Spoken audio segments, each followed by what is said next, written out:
హనుమాన్జీ. హనుమంతుడు శివుని యొక్క అవతారం. హనుమంతుడు ఇప్పుడు కూడా బ్రతికే ఉన్నాడని నమ్ముతారు. ఒకరోజు హనుమంతుడు సీతాదేవి దగ్గరికి వెళతాడు. సీతాదేవి సింధూరం పెట్టుకుంటూ ఉంటుంది. సీతాదేవిని అడుగుతాడు హనుమంతుడు, ఎందుకమ్మా సింధూరాన్ని పెట్టుకుంటున్నావని. అప్పుడు సీతాదేవి చెప్తుంది, ఇది పెట్టుకుంటే రాముని యొక్క ఆయుష్ పెరుగుతుంది అని.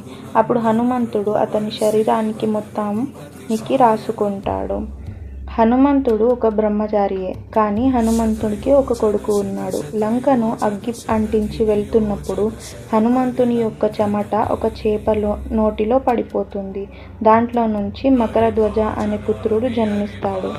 హనుమంతుడు 5 అవతారాల్ని ధరించాడు. పాతాళలోకంలో ఉన్న ఒక రాక్షసుని చంపడానికి 5 అవతారాల్ని ధరిస్తాడు.